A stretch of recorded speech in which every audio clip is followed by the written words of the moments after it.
The winds of Proxima, 6 howled across the frozen wasteland, carrying ice crystals that sparkled like diamond dust in the pale light of 3 moons. Commander Thea Winters adjusted her thermal suit settings as she trudged through the knee-deep snow, following a signal that shouldn't exist on this uninhabited world. The reading on her wrist scanner pulsed with increasing urgency, leading her away from the safety of her scout ship and deeper into the planet's endless winter. "Base, this is Commander Winters," she reported, her voice steady despite the biting cold. "Signal source is approximately half a kilometer ahead. No visual confirmation yet." The response came back garbled, interference from the planet's magnetic storms making communication difficult. Thea pressed forward, knowing she was violating at least 3 different protocols by investigating alone, but something about this signal felt different from the usual distress beacons they encountered. The landscape before her dropped suddenly into a ravine, its walls sculpted by centuries of brutal wind. As she approached the edge, her scanner's urgent pulsing became a constant tone. Thea activated her suit's enhanced vision mode, scanning the shadows below. What she saw made her breath catch in her throat. A small figure lay curled in the lee of an ice formation, partially buried in snow. Around it, the ice glowed with an otherworldly purple light, creating a dome-like shelter from the storm. Thea's training told her to report and wait for backup, but the figure was so still, so vulnerable in the merciless cold. She began her descent, using her suit's grappling system to lower herself into the ravine. As she drew closer, she could see that the being was child-sized, with skin that seemed to shift colors like the aurora that danced overhead. Delicate patterns spiraled across its exposed arms, pulsing weakly with that same purple light. "Hey there, little one," Thea whispered, kneeling beside the alien child. Her suit's bioscanners went wild, registering life signs unlike anything in their database. The child's eyes fluttered open, revealing irises that swirled with galaxies of color. A soft trill emerged from its throat, a sound that somehow conveyed both fear and hope. Thea's medical training kicked in as she noticed the wounds, precise, surgical cuts along the child's arms and neck, some fresh, others partially healed. These weren't accidents or battle injuries. Someone had been experimenting on this child. Her comm crackled to life. "Commander Winters, return to base immediately. We're detecting multiple ships entering the atmosphere." The voice of Colonel Durham held an edge she'd never heard before. "That's an order, Commander." The alien child reached out with a trembling hand, touching Thea's visor. Instantly, her mind filled with images, sterile laboratories, masked figures, pain beyond imagination. But beneath the horror, she felt something else, a desperate plea for help, a trust born of absolute necessity. "Negative, Colonel," Thea replied, already wrapping the child in her emergency thermal blanket. "I've found a survivor. Requesting immediate medical evacuation." "Commander, you don't understand. Those ships aren't ours. They're coming for what you found. Leave it." "That's a direct order." Thea looked down at the alien child, who had curled trustingly against her chest. The purple light pulsed stronger now, synchronizing with her own heartbeat. In that moment, she made a decision that would change both their worlds forever. "With respect, sir," she said, activating her suit's emergency beacon, "I don't abandon children, human or otherwise." She lifted the small form carefully, cradling it close as she began plotting a route back to her ship. Above, distant engines screamed through the atmosphere like hungry predators. The alien child trilled again, this time touching Thea's exposed wrist. A warm sensation spread up her arm, and suddenly she understood. The child wasn't just running from something, it was protecting something. Knowledge that could reshape humanity's understanding of the universe, or destroy it completely. As the storm intensified around them, Thea activated her suit's camouflage systems. They had a long journey ahead, but she had made her choice. Sometimes, she reflected, the most human thing to do was to defy humanity itself. The interior of Thea's scout ship hummed with emergency power as she worked to stabilize her unexpected passenger. The alien child lay on the medical bay's scanning table, the purple light beneath its skin now forming intricate patterns that danced like constellations. Outside, the storm had intensified, providing natural cover from the searching ships above. "Easy now," Thea murmured as she applied regenerative gel to the surgical wounds. The child's skin absorbed the medicine differently than human tissue would, creating small ripples of iridescent color where it healed. As she worked, she felt a gentle pressure building in her mind, like the moment before a summer storm breaks. The child's eyes opened fully for the first time, and Thea found herself falling into depths of swirling cosmic light. A voice, not heard but felt, whispered through her consciousness, "I am Nixus. My people are the Stellari. And they must not find me." Thea steadied herself against the medical console, adjusting to the sensation of another mind touching hers. "Who's looking for you, Nixus?" she asked aloud, though she sensed words weren't necessary. Images flooded her mind, vast ships hidden in dark space, laboratories where beings of light were caged and studied, humans working alongside tall, shadowy figures. She saw through Nixus's memories as the shadowy beings discovered that Stellari children could manipulate the fundamental forces of spacetime itself. Their experiments had been brutal, efficient, and completely hidden from official channels. "The Obsidian Initiative," Nixus communicated, the words carrying weight of fear and revulsion. "They believe we are the key to instant space travel. But the price?"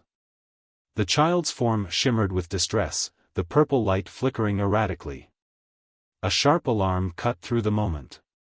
3 ships had descended through the storm, their energy signatures matching nothing in Earth's database. The wound dressings Thea had applied began to glow as Nixus sat up, pressing small hands against the ship's wall. Instantly, the scout ship's power readings dropped to almost nothing, as if they'd vanished from sensors completely. "They track energy," Nixus explained, maintaining the camouflage field with visible effort. "The labs, they taught us to hide. Not what they intended, but we learned." Thea checked her emergency beacon.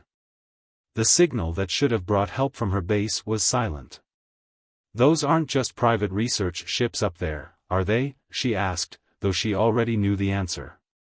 "The Obsidian Initiative has infiltrated both human and alien governments," Nixus confirmed. "My escape was complicated. I carried something with me. Something they want more than me." The child's patterns shifted, revealing a complex sequence of symbols beneath the skin. "This is the key to traveling between stars without ships. But not as they imagine. It would destroy them, destroy anyone who tried to use it wrongly. My people hid this knowledge in our children, believing no one would be cruel enough to." Nixus trailed off, trembling.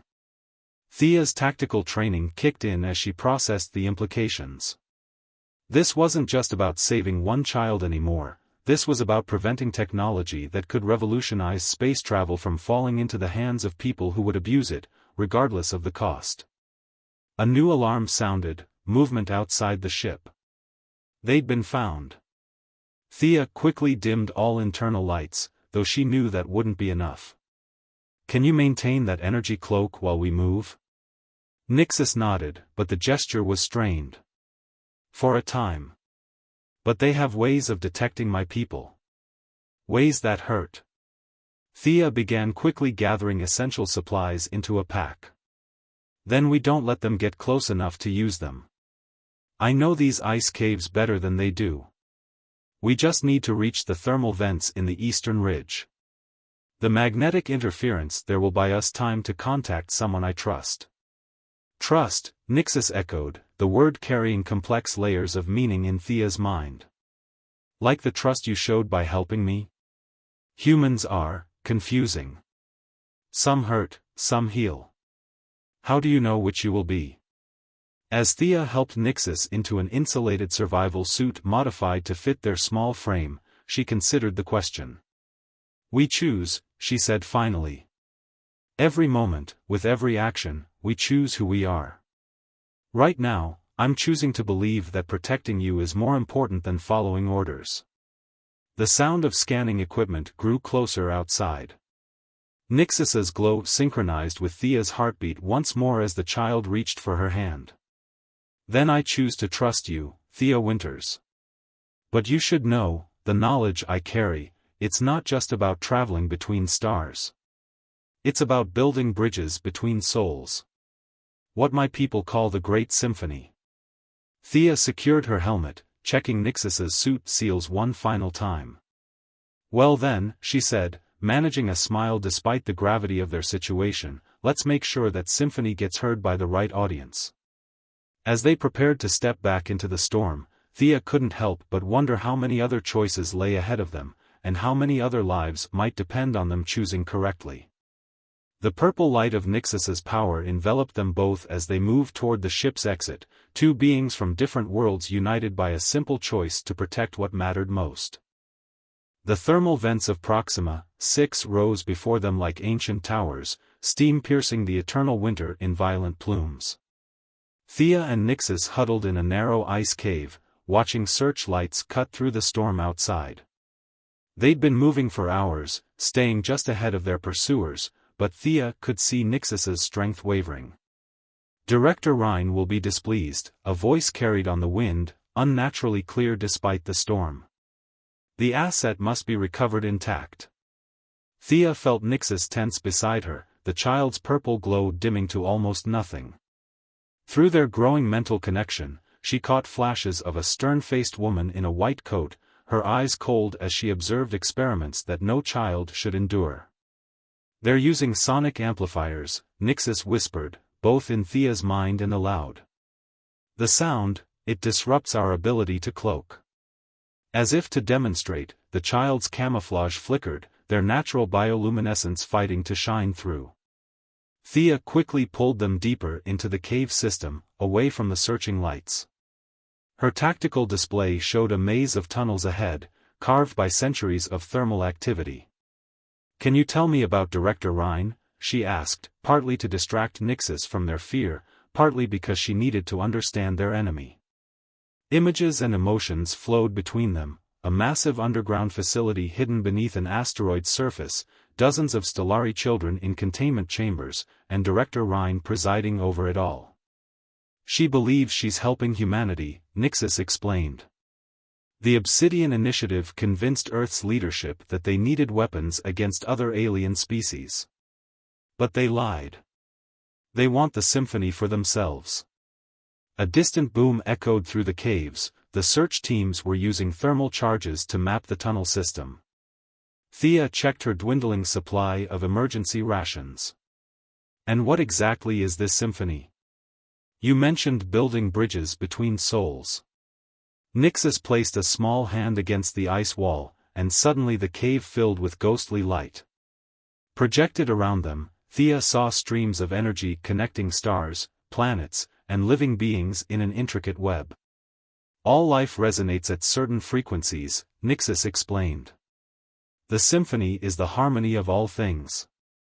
My people learn to touch it, to use it for healing and growth. But the initiative.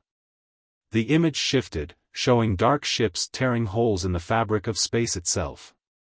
They want to weaponize it. Turn harmony into discord. Another explosion, closer now. Thea's suit sensors picked up multiple heat signatures converging on their position. We need to move, she said, but Nixus grabbed her arm. Wait, the child said. You need to understand. The experiments, the pain, it wasn't just about studying us. They were trying to break us, to make us reveal the symphony's patterns. But it can't be taken, only shared. That's why. Nixus's voice faltered. That's why what? Thea asked, though dread was already building in her chest. That's why they started combining human and Stellari DNA, Nixus whispered. They think they can create beings who can access the symphony but won't resist using it as a weapon. The failures, there were so many failures. The horror of this revelation was interrupted by a high-pitched whine that made Thea's teeth ache. Nixus collapsed, their light fluctuating wildly. Through their mental link, Thea felt echo of the child's pain. It was like having every nerve ending set on fire. Asset located, a mechanical voice announced. Deploying containment team. Thea scooped up Nixus and ran deeper into the caves, her night vision showing a steep descent ahead. The whine followed them, growing stronger. Behind them, boots crunched on ice and voices called out positions with military precision. They reached a chamber where multiple tunnels converged around a central pit, steam rising from its depths. Thea's tactical training screamed that this was a terrible position, too many entry points, no clear escape route. But Nixus was growing heavier in her arms, the child's light dimming dangerously. Commander Winters. The voice echoed from multiple tunnels. This is Director Ryan. Your service record is exemplary. I'm prepared to overlook this incident if you surrender the asset now. Think of your career, your family. We're not the enemies here, we're humanity's best defense against a hostile universe. Thea looked down at Nixus, who had managed to open their cosmic eyes despite the pain. Through their connection, she felt not just fear, but a deep sadness for all the suffering caused by those who couldn't understand the true power of connection. You're wrong, Thea called back, her voice steady. The universe isn't hostile, we are. We take beauty and try to turn it into weapons. We see differences and assume threat.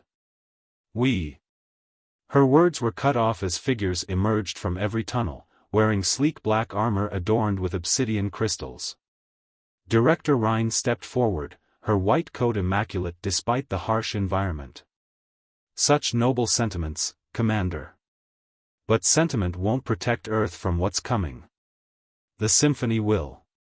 Now, hand over the asset, or we'll be forced to take more aggressive action. Thea felt Nixus stir in her arms, the child's thoughts brushing against her consciousness. There's another way, Nixus communicated. But you'll have to trust me completely. As Director Ryan raised her hand to signal her teams, Thea made her choice. She had joined the service to protect, to explore, to build bridges between worlds. Whatever Nixus had in mind, it had to be better than letting the symphony become a weapon of war. I trust you, she whispered, and the cave erupted in light. The cave exploded with purple radiance as Nixus's power surged outward, transforming the ice walls into mirrors of living light. The Obsidian Initiative forces staggered back, their sonic weapons shorting out in bursts of sparks. Through their mental link, Thea felt Nixus drawing on reserves of strength she hadn't known the child possessed. The symphony flows through everything, Nixus's voice echoed in both the cave and Thea's mind. Even the ice has its own song. The ground beneath them began to vibrate with a deep, resonant frequency. Director Ryan's composed facade cracked slightly. Containment Protocol 7. Don't let them. Her order was cut short as massive ice crystals erupted from the cave floor, forming a barrier between them and their pursuers. Run! Nixus commanded, their small form trembling with effort. Thea didn't hesitate, sprinting toward the steam-filled pit with the child clutched tightly against her chest. Behind them, she heard the sharp crack of weapons fire and Ryan's voice barking orders. They reached the pit's edge just as the ice barrier shattered. Hot vapor swirled around them, limiting visibility to mere meters. Thea's suit sensors were going haywire, overwhelmed by the competing temperatures and electromagnetic disturbances. We have to jump, Nixus said weakly. The thermal vent, it connects to a network of caverns. But Thea. The child's cosmic eyes fixed on hers through their helmet visors. What comes next will change you. Are you certain? The sound of boots on ice grew closer. A shot pinged off the rock near Thea's head. Asset retrieval teams, converge on the pit. Ryan's voice carried through the steam. Use lethal force on the human if necessary. Thea took a deep breath. I meant what I said about trust, she replied, tightening her grip on Nixus. Without further hesitation, she leaped into the misty depths. They fell through layers of steam and shadow, the hot air buffeting them like physical blows. Nixus pressed close, their light pulsing in time with the thermal vent's natural rhythm. Suddenly, Thea felt a strange sensation, as if her very atoms were beginning to sing. "The symphony exists in you too," Nixus explained as they fell. "In all humans. You've just forgotten how to hear it. But I can help you remember." The child's light seemed to seep through Thea's suit, through her skin, into her very essence. The world around her transformed. She could feel the vibrations of the planet itself, the complex harmonies of ice meeting steam, the discordant notes of their pursuers above. They hit water with a splash, some underground reservoir heated by the planet's core. But instead of drowning, Thea found she could feel the water's song, could ask it to carry them rather than engulf them. Together, they flowed with the current, letting it bear them deeper into the planet's embrace. "Remarkable," Nixus whispered, though their voice was weaker now. "You're adapting so quickly. Most humans, their minds can't handle the symphony's full spectrum. But you." A distant explosion interrupted them, followed by the sound of multiple impacts hitting water. The initiative forces were following them down.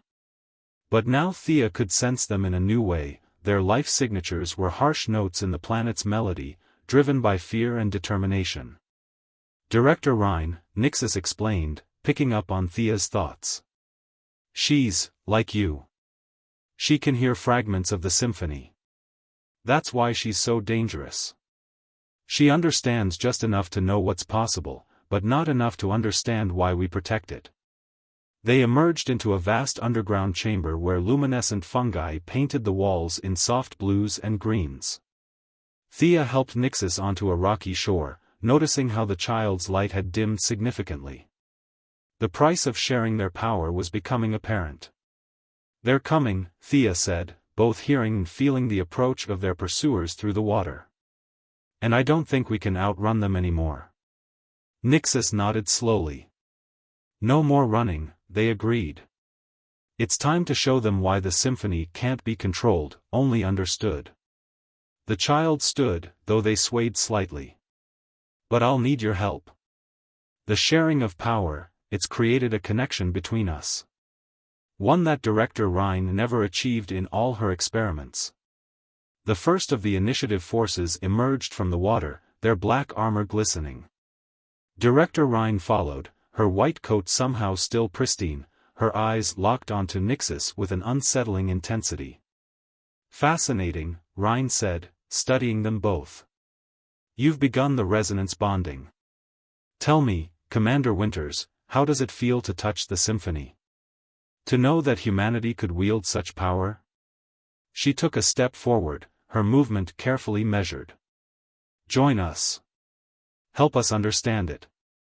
Think of what we could achieve together." But Thea could feel the dissonance in Rhine's words, the way they clashed with the chamber's natural harmonies. She understood now why the Stellari had hidden this knowledge, why it could never be wielded as a weapon. "The symphony isn't about wielding power," Thea replied, standing protectively in front of Nixus. "It's about being part of something greater than ourselves." She felt Nixus's approval flowing through their bond, along with something else, a plan forming in the child's mind. Rhine's expression hardened. "Then you leave us no choice. The resonance bond works both ways. If we can't have the child's cooperation." She raised her hand, and her forces raised their weapons. "We'll take what we need from its memories. Starting with yours, Commander." The chamber filled with the high-pitched whine of sonic weapons powering up. But this time, Thea could hear more than just the painful noise, she could hear the possibility of harmony, even here. She reached back, taking Nixus's small hand in hers. "Ready?" she asked. Together, Nixus replied, their light beginning to build once more. The symphony swelled around them, and the real battle for its future began. The underground chamber became a battlefield of light and sound as the symphony manifested around them. Thea and Nixus stood at its center, their joined hands creating a nexus of purple energy that spiraled outward in waves. The Obsidian Initiative forces fired their sonic weapons, but the harsh frequencies were caught in the symphony's flow, transformed into shimmering harmonies. Director Rhine stepped forward, her own connection to the symphony creating ripples of dissonant power. "You don't understand what's at stake," she called out, her voice carrying undertones that made the fungi on the walls pulse with sickly light. "There are things coming, Commander Winters. Things that humanity isn't prepared to face." Through their bond, Nixis shared a deeper truth with Thea. She's seen fragments of the future in the symphony's echoes. But fear has twisted her understanding. "Show her what we see together." Thea closed her eyes, letting the symphony flow through her completely. The chamber dissolved around them, replaced by visions of possible futures. She saw what Rhine had glimpsed, shadows between the stars, ancient forces stirring. But where Rhine saw only threats to be countered with weapons, Thea and Nixis saw opportunities for connection. "Look," Thea projected, extending the vision to include Rhine and her forces. "Really look at what the symphony is showing us." The chamber filled with images of different species learning from each other, of technologies developed through cooperation rather than conquest, of wounds healed and bridges built. At the heart of each vision was the symphony itself, not as a weapon, but as a language that all life could share. "Impossible," Rhine whispered, but her certainty was wavering. "The risks are too great. We need control, not cooperation." Nixis's voice rang out, carrying the weight of their people's wisdom. "The symphony cannot be controlled any more than you can control the space between heartbeats. But it can be understood, can be shared. Look what Thea and I have achieved in mere hours of trust." The child's light flared brighter, and Thea felt their combined power reaching out to touch every mind in the chamber. Not to dominate or control, but to offer a glimpse of what true harmony could mean. The initiative soldiers lowered their weapons one by one, overwhelmed by the vision of possibility before them. But Director Rhine wasn't finished. With a cry of desperation, she drew on her fragmentary understanding of the symphony, attempting to seize control of the energy flowing through the chamber. The dissonance of her effort sent spikes of pain through everyone present. "The symphony responds to intention," Nixis communicated to Thea urgently. "Her fear, her need for control, it's creating a feedback loop. If we don't stop it." Thea could feel it too, the harmonies were becoming chaotic, threatening to tear reality itself apart in this enclosed space. She made a decision, stepping forward with Nixis while maintaining their connection. "Director Rhine," she called out, her voice carrying symphonic undertones that resonated with truth. "I understand your fear. I've served Earth long enough to know the weight of responsibility you carry. But this isn't the way." Rhine's power flickered as doubt crept in. "Then what? We just hope for the best? Wait for whatever's coming and trust in harmony?" "No," Thea replied. "We prepare, but we prepare together. The Stellari aren't the only ones out there. Every species, every world has its own song. Instead of weapons, we could be building bridges." Nixis raised their free hand, their light gentle now rather than blinding. "Let us show you the full symphony, not just fragments. See what we could achieve together." For a moment that seemed to stretch into eternity, Director Rhine stood frozen in her choice. Then, slowly, she stepped forward and took Nixis's offered hand. The symphony exploded into full chorus around them. Every person in the chamber became part of a vast tapestry of sound and light, experiencing firsthand the interconnectedness of all things. Through their shared vision, they saw the true power of the symphony, not as a force for destruction, but as a means of understanding, of growth, of healing. When the light finally faded, Thea found herself holding not just Nixis's hand, but Rhine's as well. The director's face was streaked with tears, her previous certainty replaced by wonder. "All this time," Rhine whispered, "we were asking the wrong questions." In the days that followed, the Obsidian Initiative underwent a transformation. Under Rhine's new leadership, and with guidance from both Thea and Nixis, it became something its founders never imagined, a center for interspecies cooperation and understanding. The experiments were ended, the Stellari children freed to choose their own paths. Some, like Nixis, chose to stay and teach, helping humans learn to hear the symphony in their own way. Others returned to their people, carrying stories of change and hope. Thea remained as a bridge between worlds, her unique bond with Nixis serving as living proof that different species could not only coexist but flourish together. The symphony flowed through it all, its endless variations a reminder that the greatest strength lies not in power over others, but in the courage to reach out and connect. As she stood with Nixis watching Earth's first official delegation meet with the Stellari Council, Thea reflected on how far they'd come from that frozen moment on Proxima 6. The child, though Nixis had grown much since then, caught her thought and smiled. The best symphonies, they said, both aloud and in their shared mental space, are the ones that never truly end. They just keep growing, adding new voices, new harmonies. Thea smiled back, feeling the symphony's endless possibilities flowing around them. Then let's keep building bridges, she replied. One note at a time.